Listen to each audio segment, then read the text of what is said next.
Ó jẹ́ àmì láti wà lórí ètò yìí ní àkókò yìí. A dúpẹ́ lọ́wọ́ Ọlọ́run fún gbogbo tó ń ṣe ní ayé wa àti ní àárín wa. Mo fẹ́ kí a mú Bíbélì wa ní àkókò yìí ká ṣí sí ìwé Kronika kejì, orí 16. 2 Chronicles 16. Ẹ kí n ka bí ẹsẹ̀ 5 àkọ́kọ́ kí n wá ka ẹsẹ̀ 9. Lẹ́yìn èyí, màá wá gbàdúrà. Mo fẹ́ bá a sọ̀rọ̀ lórí mọ́ yí ìlànà padà. Mọ́ yí ìlànà padà. Kronika kejì, orí 16. Bíbélì sọ pé ní ọdún 16 ìjọba Asa, Baasa ọba Israẹli gòkè wá sí Juda. Ó sì kọ́ Rama nítorí kí ó má bàa jẹ́ kí ẹnìkan kí ó jáde tàbí kí ó wọlé tọ̀ Asa ọba Juda lọ. Nígbà náà ni Asa mú fàdákà àti wúrà jáde láti inú ìṣúra ilé Olúwa wá àti ilé ọba. Ó sì ránṣẹ́ sí Benadadi ọba Síríà tí ń gbé Damasku wípé májẹ̀mú kan wà láàrin tèmi tìrẹ bí ó ti wà láàrin bàbá mi àti bàbá rẹ. Kíyèsí, mo fi fàdákà àti wúrà ránṣẹ́ sí ọ. Lọ bá májẹ̀mú tí o bá Baasa ọba Israẹli dájẹ́ kí ó lè lọ kúrò lọ́dọ̀ mi. Benadadi sì gbọ́ ti Asa ọba, ó sì rán àwọn olórí ogun rẹ̀ sí ìlú Israẹli wọn ni.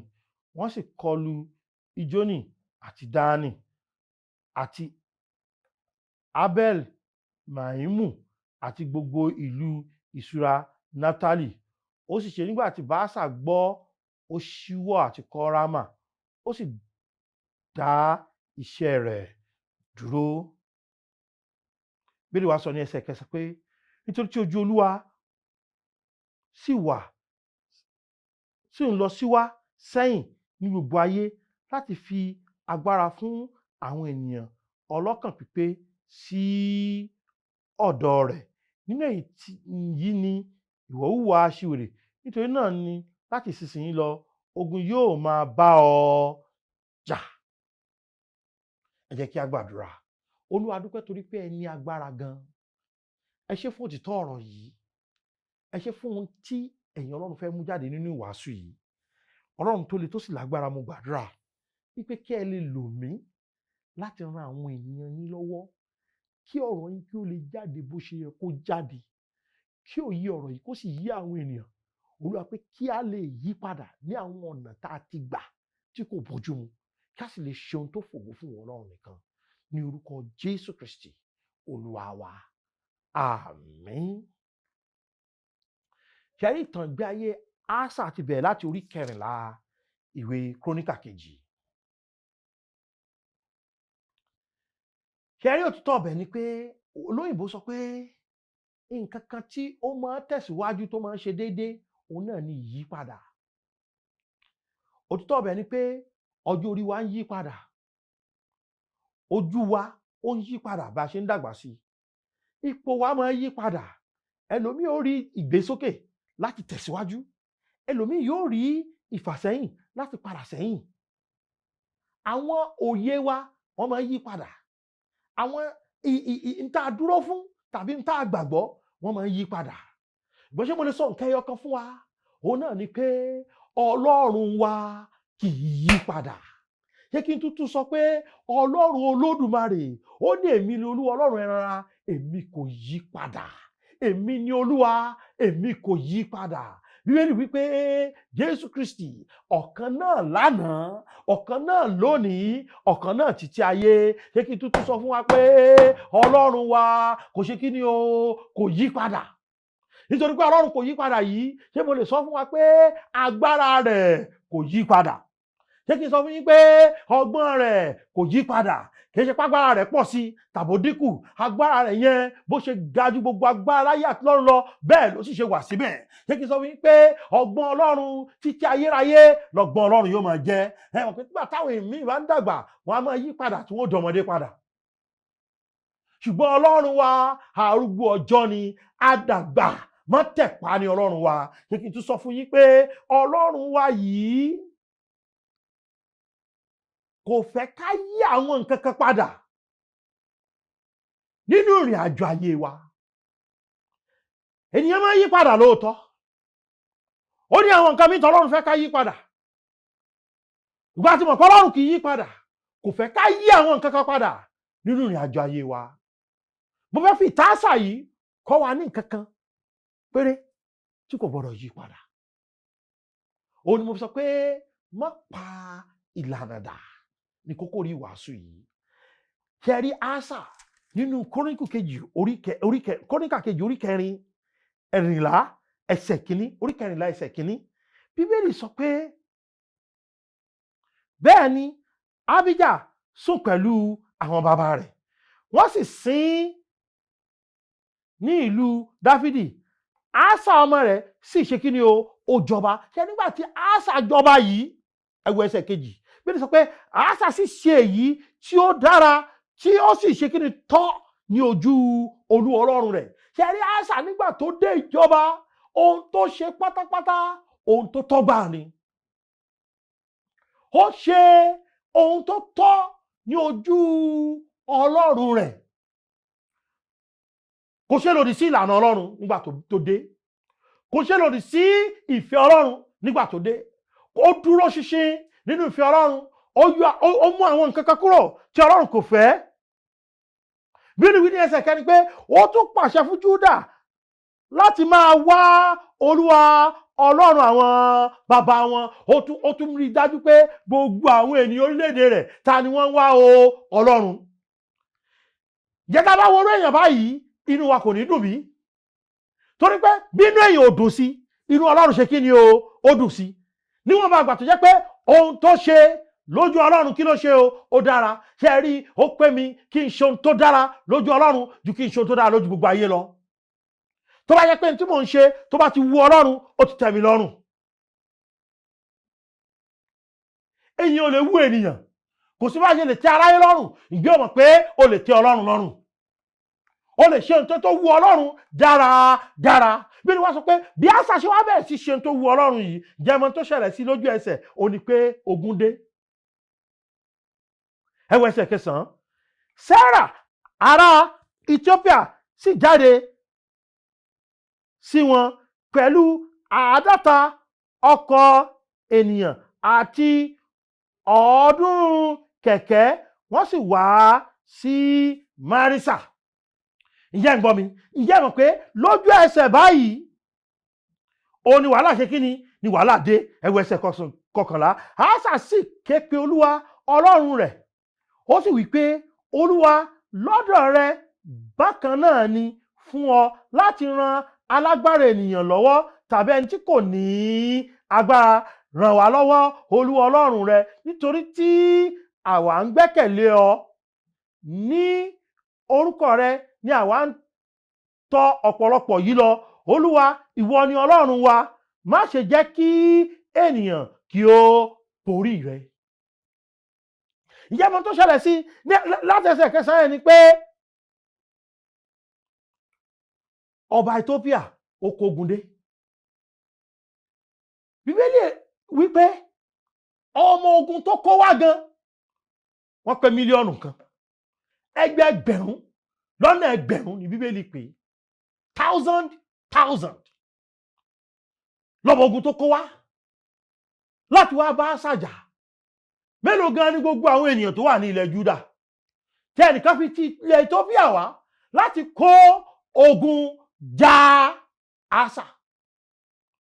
Bíbélì wípé ní ẹsẹ̀ kẹwàá yẹn pé Asa kúkú jáde lọ láti lọ jà, ṣùgbọ́n ẹ̀rù bà ó rérò. In tó ṣe ni pé ó wá fi ìgbẹ́kẹ̀lé rẹ̀ lé Ọlọ́run. Ṣé kí n sọ gbólóhùn mi fún wa ní àárín pé ṣe rí ìgbẹ́kẹ̀lé Ọlọ́run? Ẹni bá gbẹ́kẹ̀lé Ọlọ́run kò lè jogún òfo láíláí. Ẹni tó bá gbẹ́kẹ̀lé Ọlọ́run ó máa ń jèrè bọ̀ ni. Ṣé kí n fi àwọn èrè díẹ̀ tí Asa jẹ hàn wá?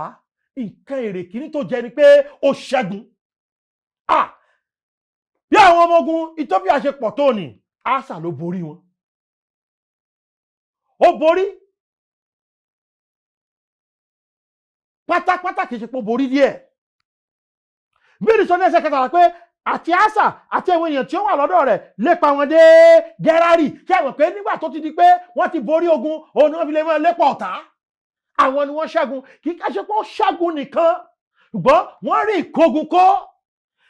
Kí ni ó fà tí wọ́n fi lè ṣẹ́gun? Òun ni ohun tó ṣẹlẹ̀, ohun tó sọ ní ẹsẹ̀ kẹtàlá yẹn, wípé kí làwọn ṣe o? Ní ẹsẹ̀ kọkànlá yẹn pé àwọn gbẹ́kẹ̀lé àwọn létà ni o, àwọn gbẹ́kẹ̀lé Ọlọ́run ni. Ásà kò fi ìgbẹ́kẹ̀lé rẹ̀ sínú ènìyàn, nígbà tó sì fi ìgbẹ́kẹ̀lé rẹ̀ sínú Ọlọ́run kọ́, kí ló ṣe o? Ó ṣẹ́gun. Kì í ká ṣe pé ó ṣẹ́gun nìkan, èrè kejì tó jẹ́ nínú gbígbẹ́kẹ̀lé Ọlọ́run ni pé ó rí ìkógun kó. Èrè kẹta tó jẹ́ nínú ìgbẹ́kẹ̀lé Ọlọ́run, ó ní pé òun gan Ásà ó tún rí ìtọ́ni Ọlọ́run sí i. Ẹ̀yin náà wo orí kẹẹ̀ẹ́dógún 2 Chronicles. Ọlọ́run tún wá fún ní ìlànà sí i pé bó ṣe rìn ní. Ẹ̀mí Ọlọ́run sì wá sí ara Asarea ọmọ Odedi. Ó sì jáde lọ pàdé Ásà, ó sì wí fún un pé ẹ gbọ́ tèmi, Ásà àti gbogbo Júdà àti Benjamin, Olúwa wà pẹ̀lú yín nítorí tí ẹ̀yin ti wà pẹ̀lú rẹ̀. Lẹ́rìí ó wá bẹ̀rẹ̀, Ọlọ́run wá fún wọn ní àwọn ìlànà pé tẹ́ ẹ bá ṣe báyìí, èmi yóò ṣe báyìí. Tẹ́ ẹ bá ti ṣe báyìí, èmi yóò ṣe báyìí. Ìlérí Ọlọ́run ṣe kí ni o? Ó tún jáde sí i. Bó gbẹ́kẹ̀lé Ọlọ́run, ó rí ìṣẹ́gun. Bó gbẹ́kẹ̀lé Ọlọ́run, ó rí ìkógun. Bó gbẹ́kẹ̀lé Ọlọ́run, ó rí ìlànà. Bó gbẹ́kẹ̀lé Ọlọ́run, ó rí ìlérí. Ásà ṣe débi pé ó sì rí dájú pé òun yọ ìyá rẹ̀ nípò. Nígbà tí ó rí pé ìgbẹ́kẹ̀lé Ọlọ́run yìí ó pé mi o, ìlérí Ọlọ́run yìí àtàwọn nǹkan tọ́lọ́run sọ fún mi ní ìlànà yìí tí n bá tún tẹ̀lé, màá tún ṣe kí ni o, màá tún jèrè. Ló bá yọ ìyá rẹ̀ nípò. Bíbélì sọ pé ó yọ ìyá rẹ̀ nípò pátápátá. Ẹ jẹ́ kí wọ́n á fi èrè kan yòókù tó jẹ hàn yín.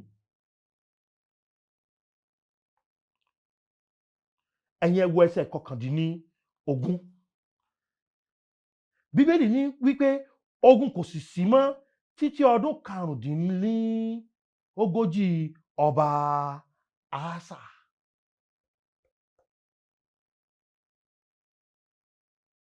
Lẹ́yìn ìgbà tó ti já ogun ẹyọ kan tó jà yẹn, tó ti já dúró èrè yẹn, èrè kan tó tún jẹ nítorí pé ó gbẹ́kẹ̀lé Ọlọ́run, òun ni pé ó ní ìrírí àlàáfíà tó pọ̀. Fún ọ̀pọ̀lọpọ̀ ọdún, kí ni kò sí mọ́ o? Ogun ò sí mọ́. Eléyìí ni ìwàásù yìí. Ẹ dúró tì mí. Bíbélì ṣe wá sọ pé kò sógun mọ́. Ìlànà tí Ásà padà ní la wá rí ibi tí a kà nígbà tá a bẹ̀rẹ̀ ẹ̀kọ́ yìí, orí 19 yẹn. Lógun bá tún dé. Nígbà tó ogun dé,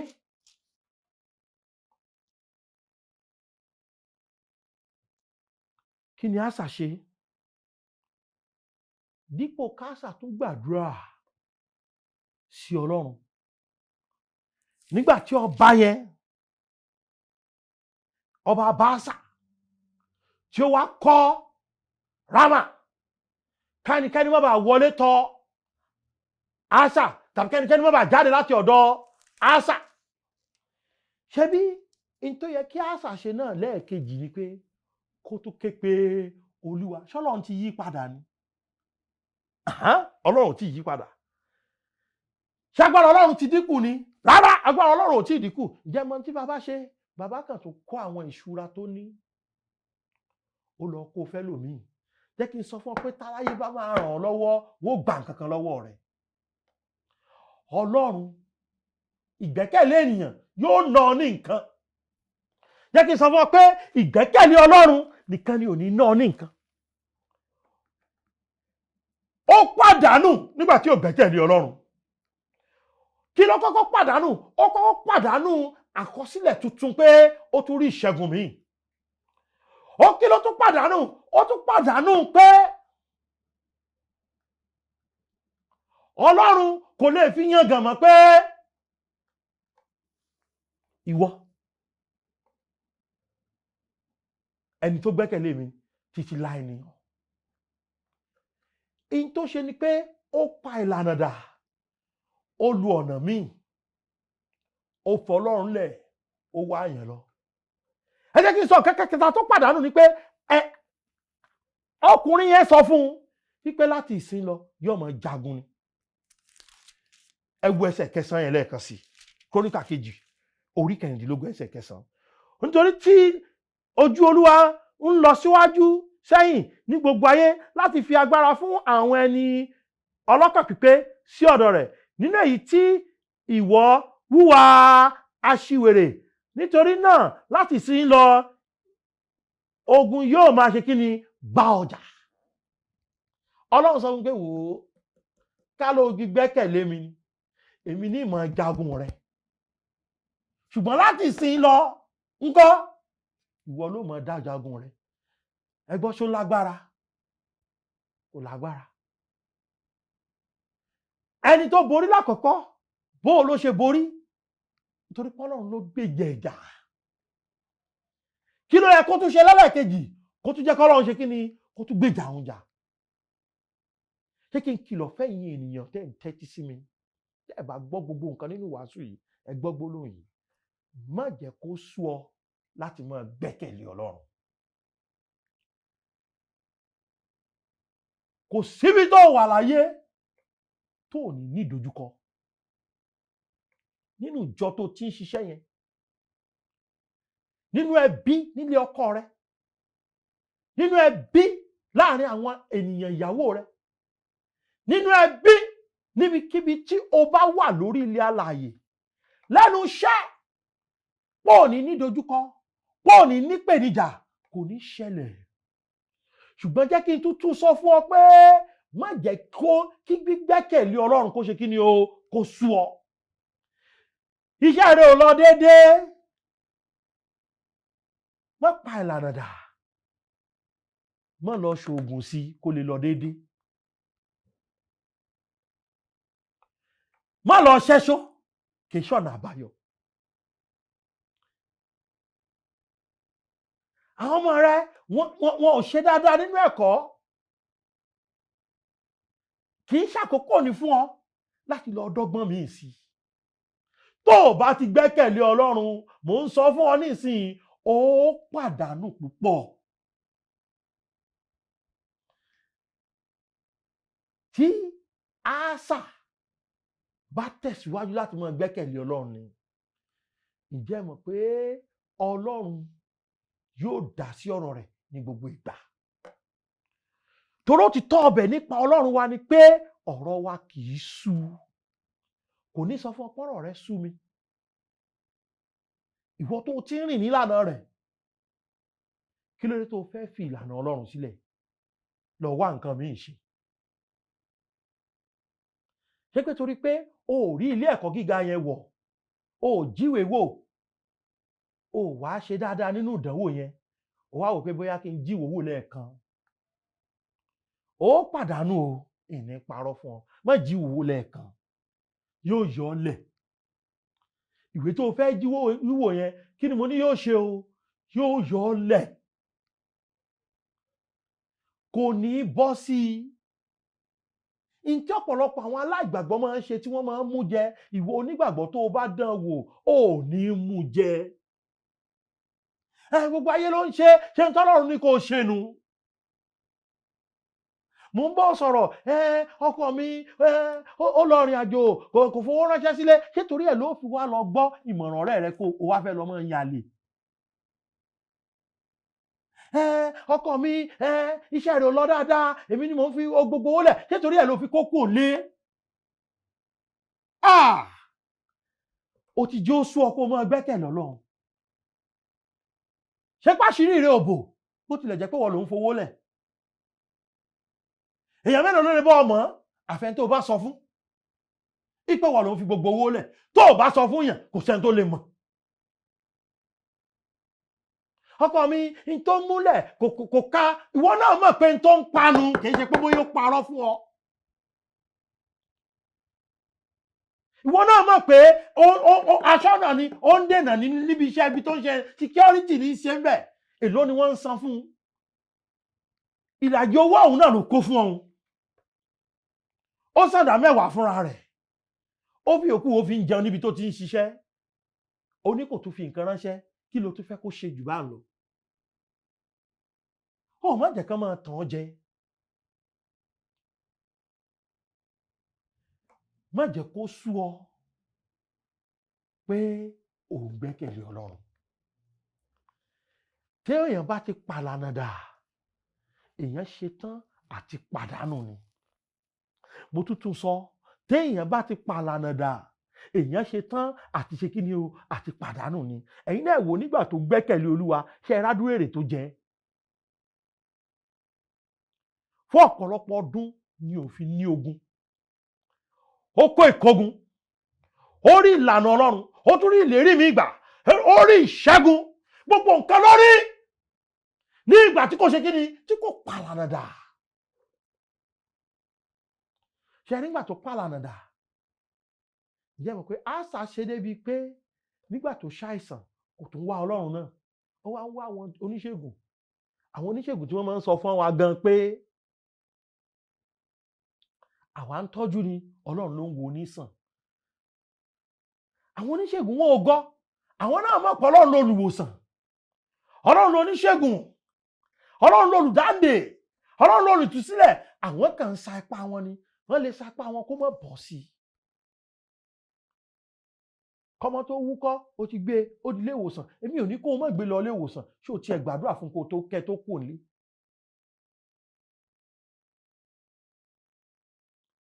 Kí nǹkan kan tó ṣẹlẹ̀, ó ti lọ lé yín, ó ti lọ ṣàlàyé ńbẹ̀, ṣé o tiẹ̀ gbàdúrà pé Olúwa kí ni kí n ṣe? Kọ́rọ̀ kan tó ṣẹlẹ̀, ó ti pọ̀rẹ́ rẹ, wò ó ti rárá lé ẹ, ní tó tún ṣe rèé, ṣé o bí Olúwa pé Olúwa, wo ń tọ́kọ̀ mi ń ṣe yìí, ṣàánú mi, bá mi yá ayé ẹ̀ padà. Ó gbàdúrà fún ní èpè ló fi ń ṣẹ́. Ó ti pàlànà dà. Ṣebí nígbà tó fẹ́ fẹ́ ṣe bọ́lọ́run ló bi pé ṣé kí n fẹ́? Kí ló dé tó padà sọ́dọ̀ Ọlọ́run yẹn? Wòmí, wọ́n pa ìlànà dà. Tó bá jẹ́ ọ̀dọ́, gbẹ́kẹ̀lé Olúwa. Kó tó gbéyàwó, gbẹ́kẹ̀lé Olúwa. Nígbà tó gbéyàwó tán, gbẹ́kẹ̀lé Olúwa. Ìgbà tó jákẹ́kọ̀ọ́, gbẹ́kẹ̀lé Olúwa. Ìgbà tó ríṣẹ́, gbẹ́kẹ̀lé Olúwa. Ìgbà tí iṣẹ́ yẹn bá dàrú, tó gbẹ́kẹ̀lé Olúwa. Ìgbà tí iṣẹ́ yẹn bá lọ déédéé, tó gbẹ́kẹ̀lé Olúwa. Ṣé ní gbogbo ọ̀nà, ṣá máa gbẹ́kẹ̀lé Olúwa lọ? Má pa ìgbẹ́kẹ̀lé Ọlọ́run tì, torí pé ìbẹ̀lẹ̀ èrè wà tó o bá ti pààrọ̀ ìlànà. Tó o bá ti pààrọ̀ ìlànà, ó pàdánù gan-an. Ronú sí dáadáa. Lọ ka ìtàn Ásà yẹn ní Kronika kejì, orí 14 ti dé Kronika kejì, orí 15. Lọ ka ìtàn rẹ̀. Gbogbo ìgbà tó fi gbẹ́kẹ̀lé Olúwa ló fi rojú rere Olúwa. Gbogbo ìgbà tí ò fi gbẹ́kẹ̀lé Olúwa ló fi pàdánù. Gbẹ́kẹ̀lé Olúwa. Gbẹ́kẹ̀lé Olúwa. Ẹ̀yin onígbàgbọ́ mò ń bá sọ̀rọ̀ lónìí. Gbẹ́kẹ̀lé Olúwa. Oníwàásù, gbẹ́kẹ̀lé Olúwa. Ọmọ ìjọ, gbẹ́kẹ̀lé Olúwa. Àgbàjọ, gbẹ́kẹ̀lé Olúwa. Àgbà ilé, gbẹ́kẹ̀lé Olúwa. Ọmọdé ilé, gbẹ́kẹ̀lé Olúwa. Ọkùnrin ilé, gbẹ́kẹ̀lé Olúwa.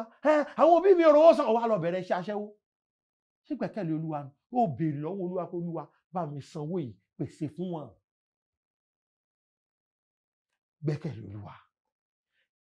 Olúwa dúpẹ́ nítorí pé ìlànà tẹ́ fẹ́ ká tẹ̀lé ni pé ká fi gbogbo àyà wa gbẹ́kẹ̀lé yín. Olóòpá ọmọ ní àlàáfíà pípé ọkàn ẹni tó sinmi lé ọ nítorí tí ó gbé ọkàn rẹ̀ lé ọ. Olúwa, mo gbàdúrà pé kẹ́ ẹ lè fún wa ní okun ní àárín gbogbo tá a là kọjá lórílẹ̀‐èdè yìí, ká lè fi gbogbo àyà wa gbẹ́kẹ̀lé ọ. Olúwa, ká má ṣe pa ìlànà dà, ká má ṣe sún kúrò lọ́dọ̀ rẹ, ká má ṣe wá ìrànlọ́wọ́ lọ sọ́dọ̀ ènìyàn láì ṣe pé ìtọ́ni ìwọ Ọlọ́run ni. Ẹ ṣé torí pé olótìtọ́ ni yín, ní orúkọ Jésù Kristi Olúwa wa. Àmín. Ẹ lè pè mí sórí 07038085652, 07087682122 àti 07055307492. Gbẹ́kẹ̀lé Olúwa. Ó dàbọ̀.